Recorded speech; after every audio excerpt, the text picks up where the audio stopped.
अगर तेरी मेहनत और कामयाबी को देखकर जब चार लोग करे तेरी बुराई, तभी समझ लेना कि तूने मचाई है तबाही। तो नमस्कार दोस्तों, स्वागत है आप सभी का अपने YouTube चैनल स्पंक क्लासेस में। दोस्तों, आज की इस वीडियो में मैं क्लास 10th भारतीय भवन बुक का बहुपद प्रश्नावली एक का कुछ क्वेश्चन सॉल्व करेंगे। हमने इससे पहले क्वेश्चन नंबर 1 का 7 क्वेश्चन का वीडियो बना चुके हैं। यदि आप वो वीडियो नहीं देखे हैं तो डिस्क्रिप्शन में जाकर लिंक ओपन कर देख लीजिए। तो चलिए इस वीडियो की शुरुआत करते हैं। तो दोस्तों चलिए हम क्वेश्चन नंबर 2 को हल करते हैं। तो दोस्तों आप देख सकते हैं यहाँ पर लिखा हुआ है कि यदि बहुपद p x equal to a x square minus 3 into a minus 1 into x minus 1 का एक शून्यक एक है तो ए का मान ज्ञात कीजिए। तो दोस्तों हमें इसमें क्या करना है कि जहाँ जहाँ एक्स है वहाँ हमें एक्स का वैल्यू 1 पुट करना है, क्योंकि इसका शून्यक जो है एक है। ठीक है दोस्तों, यदि कोई भी बहुपद का क्वेश्चन आपको दिया रहे और शून्यक बोलेगा, जो भी अगर जितना भी शून्यक अगर रहेगा ना, और जो भी चर राशि का मान निकालना हो तो हमें उसमें उतना उसके जगह पर पुट करना होगा। ठीक है, जैसे यहाँ एक्स स्क्वायर है, ठीक है, यहाँ पे चर राशि क्या है, एक्स स्क्वायर है। ए तो यहाँ अज्ञात राशि है, ठीक है, यहाँ पे ए जो है कुछ संख्या रहा होगा जो इसमें दिया नहीं है, तो एक्स के जगह पे हमें एक वैल्यू रखना है। ठीक है, और ए का मान निकाल देना है। तो चलिए हम स्टार्ट करते हैं। सबसे पहले यहाँ लिख लेते हैं p x equal to a x square minus 3 into a minus 1 into x minus 1। ठीक है, एक शून्य के एक है, इसका मतलब हमें क्या करना है, एक्स के जगह पे 1 वैल्यू पुट करना है। तो पी 1 इक्वल टू 1 का square minus 3 into a minus 1। तो दोस्तों अब क्या करेंगे, शून्य की निकालना है तो इसलिए हम क्या करेंगे, ए इंटू 1 का स्क्वायर माइनस 3 ए माइनस 1 गुने 1 माइनस 1, इसके बराबर में हम क्या कर देंगे, 0 दे देंगे। ठीक है, जब इस शून्य का हमें निकालना हो तो उसके इक्वल टू में 0 दे देना है, और यहाँ तो हमें x का वैल्यू निकालना है तो इसलिए यहाँ 0 लिखना होगा। ठीक है, तो चलिए यहाँ पे क्या है, a का a है गुने 1 का स्क्वायर कितना हो जाएगा, 1 माइनस 3 से अब हम क्या कर देंगे, इसमें गुना कर देंगे। तो माइनस 3 से a में करते हैं तो कितना होता है 3a, और माइनस माइनस प्लस 3 एकम 3। ठीक है, और 1 से मल्टीप्लाई होता है उतना ही होगा। चलिए माइनस 1 का 1 हम यहाँ लिख देते हैं इक्वल टू 0। ठीक है, अब यहाँ क्या करेंगे, a से 1 में मल्टीप्लाई करते हैं तो क्या होता है, a होता है। ठीक है, माइनस 3a। ठीक है, उसके बाद प्लस 3 है और माइनस 1 है, तो प्लस 3 एक और एक क्या है, माइनस 1 है। यहाँ असमान चिन्ह है, एक प्लस है एक माइनस है, तो इसलिए क्या करेगा, क्या होगा, यहाँ पे ये घट जाएगा। तो 3 में से 1 गया तो कितना होगा, प्लस 2 होगा। और यहाँ पे प्लस ही क्यों हुआ, क्योंकि 3 का चिन्ह जो है यहाँ बड़ा है, सॉरी यहाँ जो संख्या 3 है वो सबसे बड़ा है। 3 और 1 में जो सबसे बड़ा संख्या है वो 3 है, तो जो बड़ा संख्या होता है उसका चिन्ह इसमें लगा दिया जाता है। ठीक है, तो प्लस 2 हो गया इक्वल टू 0। उसके बाद क्या करेंगे, यहाँ क्या है, प्लस 1 है और यहाँ माइनस 3 है, तो अब ये क्या होगा, एक प्लस का चिन्ह है एक माइनस का चिन्ह है, असमान चिन्ह है, इसलिए क्या होगा, ये भी घट जाएगा। तो 3 ए में से 1 ए जाएगा तो कितना हो जाएगा, 2a। ठीक है, और यहाँ पे आप देख सकते हैं कि a और 3a में दोनों में से सबसे बड़ी संख्या क्या है, तो 3a है, तो 3a का जो चिन्ह होगा इसमें लगा दिया जाएगा। ठीक है, उसके बाद प्लस 2 का 2 इक्वल टू 0। ठीक है, आप क्या करेंगे, माइनस 2a का 2a और 2 को हम उस बराबर के उधर भेज देते हैं। ठीक है, तो प्लस 2 है तो उधर जाने के बाद क्या होगा, माइनस 2। ओके, अब यहाँ माइनस से हम माइनस कैंसिल कर सकते हैं, तो चूँकि a बराबर क्या हो जाएगा, 2/2, 2 को 2 से 1 मरते हम काट सकते हैं,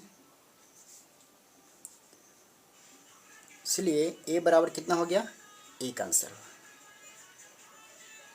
तो दोस्तों देखा आपने कि क्वेश्चन नंबर 2 का आंसर क्या आया है, 1 आया है।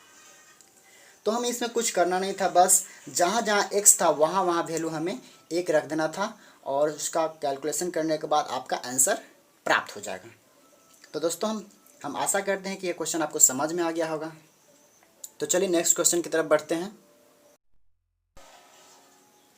तो दोस्तों चलिए हम क्वेश्चन नंबर 3 की तरफ बढ़ते हैं। यहाँ लिखा हुआ है कि निम्नलिखित द्विघात बहुपद के शून्यक ज्ञात करें एवं शून्यकों और गुणांकों के बीच संबंधों को सत्यापित करें। तो दोस्तों चलिए हम इस क्वेश्चन को, सबसे पहले हम इस क्वेश्चन का शून्यक ज्ञात कर लेते हैं, उसके बाद शून्यकों और गुणांकों के बीच संबंधों को सत्यापित करेंगे।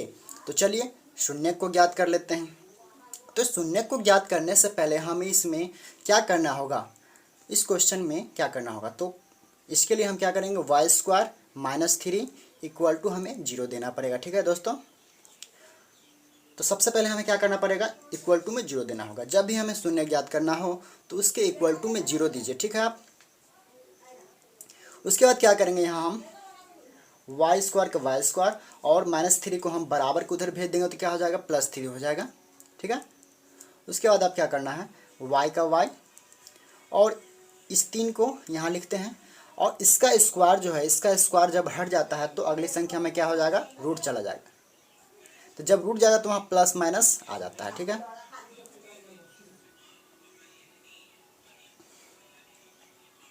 ठीक है दोस्तों, उसके बाद क्या होगा, y = √3, -√3। यहाँ पे y = क्या है, +√3 और -√3 है। यहाँ दो मूल है। ठीक है, तो एक प्लस में है एक माइनस में है, तो इसका शून्य ज्ञात हो चुका है। ठीक है, अब इसका शून्यकों और गुणांकों के बीच संबंधों को सत्यापित करना है। तो दोस्तों चलिए अब हम शून्यकों और गुणांकों के बीच संबंधों को सत्यापित करते हैं। तो सबसे पहले हमने यहाँ क्या लिखा, शून्यकों का योग। ठीक है, तो शून्यकों का योग लिखने के बाद क्या हमें यहाँ लिखना है, अल्फा प्लस बीटा। ठीक है, यहाँ आप देख सकते हैं कि y = √3, -√3 है। ये क्या है, इसको हम अल्फा मानेंगे और इसका क्या मानेंगे, हम बीटा मानेंगे, क्योंकि द्विघात बहुपद में अल्फा और बीटा दो शून्यक होते हैं। ठीक है, अल्फा और बीटा दो शून्यक होते हैं, तो पहला अल्फा हो जाएगा और दूसरा क्या हो जाएगा, बीटा हो जाएगा। ठीक है, तो अल्फा के जगह पर हम यहाँ √3 लिखेंगे और प्लस बीटा के जगह पर हम यहाँ -√3 लिखेंगे। ठीक है, चलिए उसके बाद क्या है, यहाँ √3 है तो √3 और प्लस माइनस क्या हो जाएगा, -√3। तो इसके बाद क्या होगा, √3 से √3 कैंसिल हो जाएगा तो कितना हो जाएगा, 0 हो जाएगा, घट जाएगा। √3 से √3 घट गया है तो क्या होगा, 0 हो गया। और इसके नीचे कुछ नहीं तो हम अपने मन से 1 दे देते हैं।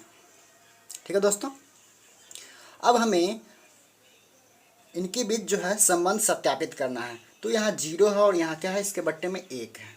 ठीक है, तो ये 0 जो है किसका गुणांक है, तो यहाँ आप देख सकते हैं कि क्वेश्चन में y² - 3 ठीक है था, तो यहाँ पे b कुछ दिया नहीं था, ये तो आपका हो गया y²। ठीक है, ये क्या है, y² है और यहाँ 3 है, ये अचर पद है, ये अंतिम वाला है, तो इसका b जो है नहीं दिया हुआ था। ठीक है, तो ये हो गया क्या आपका माइनस y का गुणांक, क्या हो गया, माइनस y का गुणांक। ठीक है, और बट्टे ये एक आपका क्या हो जाएगा, x² का गुणांक।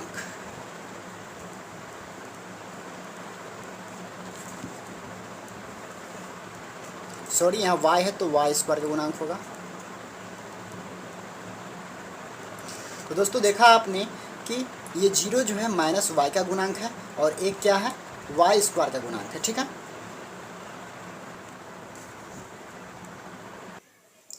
तो दोस्तों चलिए अब हम शून्यकों का गुणनफल देखते हैं। ठीक है, तो शून्यकों का गुणनफल क्या होता है, अल्फा गुने बीटा। ठीक है, शून्य का गुणनफल क्या हो जाएगा, अल्फा गुने बीटा। शून्यक हमारा क्या है, एक अल्फा है एक बीटा है, तो उसका गुणनफल तो अल्फा गुने बीटा। ठीक है, तो अल्फा हमारा क्या है, यहाँ √3 है और बीटा क्या है, -√3 है। अब इस दोनों का जब मल्टीप्लाई करते हैं, मल्टीप्लिकेशन करते हैं, तो √3 से √3 में क्या गुना करने पर क्या होता है, √9 होता है और 9 का वर्गमूल जो होता है वो 3 होता है। ठीक है, तो हमने यहाँ -3 लिख दिया। इसके बाद बट्टे में कुछ नहीं है तो 1 दे देते हैं। अब आप बताइए कि -3 यहाँ क्या है। -3 यहाँ क्या है, अचर पद है। देख सकते हैं जैसे कि यहाँ -3 लिखा हुआ है, ठीक है। तो ये क्या है, अचर पद है। तो यहाँ हम लिखेंगे अचर पद बट्टे, और ये एक क्या है, एक देख सकते हैं यहाँ पे जैसे y² है तो इसका गुणांक क्या है, कुछ नहीं यहाँ पर दिख रहा तो वो 1 है, ठीक है। तो ये किसका गुणांक हो गया, y² का गुणांक, y² का गुणांक, ठीक है। तो चलिए अब क्वेश्चन नंबर 2 को देखते हैं। इसमें भी हमें शून्यक ज्ञात करने हैं और शून्यकों और गुणांकों के बीच संबंध को सत्यापित करना है। तो जैसे कि हमने इससे पहले वाले क्वेश्चन में सॉल्व किए थे उसी प्रकार से भी इससे सॉल्व करना है। तो शून्य ज्ञात करने के लिए सबसे पहले क्या करना पड़ेगा, x² - 15 = हमें 0 यहाँ देना पड़ेगा, ठीक है। अब क्या करेंगे, x² के x² और 15 को हम उस बराबर के उधर भेज देंगे तो कितना हो जाएगा, +15। अब क्या करना है, x का x = जब ये स्क्वायर हटेगा तो अगली संख्या में क्या हो जाएगा, रूट चला जाएगा। जब रूट जाएगा तो उसमें प्लस माइनस चला आता है, ठीक है। अब क्या करेंगे, x = क्या हो जाएगा, √15 और -√15। तो इसके क्या दो मूल हुए, एक हुआ √15 +√15 और -√15। तो ये आपका अल्फा हो जाएगा, ये क्या हो जाएगा, बीटा हो जाएगा, ठीक है। उसके बाद आप क्या करना है, शून्यकों और गुणांकों के बीच संबंधों को स्थापित करना है, ठीक है। तो शून्यकों का योग हम यहाँ लिखते हैं। अब शून्यकों का योग, तो शून्यकों का योग क्या हो जाएगा, अल्फा प्लस बीटा, ठीक है। तो अल्फा आपका ये पहला वाला हो जाएगा √15 प्लस माइनस √15। तो √15 प्लस माइनस √15, इसको घटाते हैं तो कितना आता है, 0। अब बट्टे में 1, ठीक है। तो ये 0 आपका क्या हो जाएगा, -x का गुणांक, -x का गुणांक, और एक क्या हो जाएगा, x² का गुणांक, ठीक है। 0 क्या हो गया, -x का गुणांक, और एक क्या हो गया, x² गुणांक। x² का गुणांक ये कैसे हुआ, एक यहाँ देख सकते हैं, यहाँ x² है, इसके बगल में कुछ नहीं है तो 1 होगा। तो x² गुणांक क्या हुआ, 1 हुआ। तो इसीलिए हमने यहाँ क्या लिखा, x² गुणांक 1 है। और ये x का गुणांक कैसे है, 0। तो देख सकते हैं आप यहाँ कि b के जगह पर यहाँ कुछ नहीं है, तो b के जगह पर कुछ नहीं है तो क्या हो जाएगा, वो 0 हो जाएगा। तो इसलिए -x का गुणांक हुआ, ठीक है। चलिए अब शून्यकों का गुणनफल देखते हैं। तो शून्यकों का गुणनफल यहाँ क्या है, होगा अल्फा गुने बीटा, ठीक है। शून्यक हमारा अल्फा और बीटा है, तो अल्फा और बीटा क्या हो जाएगा, यहाँ अल्फा हो जाएगा यहाँ √15 गुने बीटा क्या हो जाएगा, -√15। तो √15 को -√15 से गुना करते हैं तो कितना हो जाता है, -15, ठीक है। -15 √15 से √15 में गुना करते हैं तो कितना होता है, √225। 225 का वर्गमूल कितना हो जाएगा, 15 होगा। और यहाँ पर कुछ कोई चीज़ नहीं है तो प्लस है, और प्लस को माइनस से यदि गुना करते हैं तो क्या होता है, प्लस माइनस माइनस, ठीक है। ये तो आप समझ गए होंगे। तो चलिए यहाँ क्या है, -15, और इसके बट्टे में कुछ नहीं तो 1 दे देते हैं, ठीक है। अब यहाँ देख सकते हैं क्वेश्चन में, देखिए यहाँ x² - 15, तो ये 15 क्या है, सबसे लास्ट में है। तो ये 15 आपका क्या हो सकता है, क्या होगा, अचर पद हो जाएगा, ठीक है। तो यहाँ क्या लिखेंगे, अचर पद, अचर पद। और बट्टे में ये एक आपका क्या हो जाएगा, एक यहाँ देख सकते हैं, एक क्या है, x² का गुणांक है। तो यहाँ एक क्या है, x² का गुणांक है। तो यहाँ आप क्या लिखेंगे, x² का गुणांक, x² का गुणांक, ठीक है दोस्तों। तो दोस्तों यह क्वेश्चन बनकर तैयार हो चुका है। शून्यांकों और गुणांकों के बीच संबंध सत्यापित हो चुके हैं। तो दोस्तों इससे आए क्वेश्चन को नेक्स्ट वीडियो में सॉल्व करेंगे। हमने इस वीडियो में कुछ क्वेश्चन बनाए हैं, क्योंकि यदि ज़्यादा क्वेश्चन बनेगा तो वीडियो लंबी हो जाएगी, ठीक है। तो दोस्तों यदि आपको हमारी ये वीडियो अच्छी लगी हो तो प्लीज़ एक लाइक जरूर कीजिए और साथ ही हमारे चैनल को भी सब्सक्राइब कीजिए, ताकि इन फ्यूचर कोई भी वीडियो यूट्यूब पे अपलोड की जाए तो उसकी नोटिफिकेशन सबसे पहले आपके पास पहुंचेगी। तो दोस्तों चलिए मिलते हैं नेक्स्ट वीडियो में, तब तक के लिए बाय।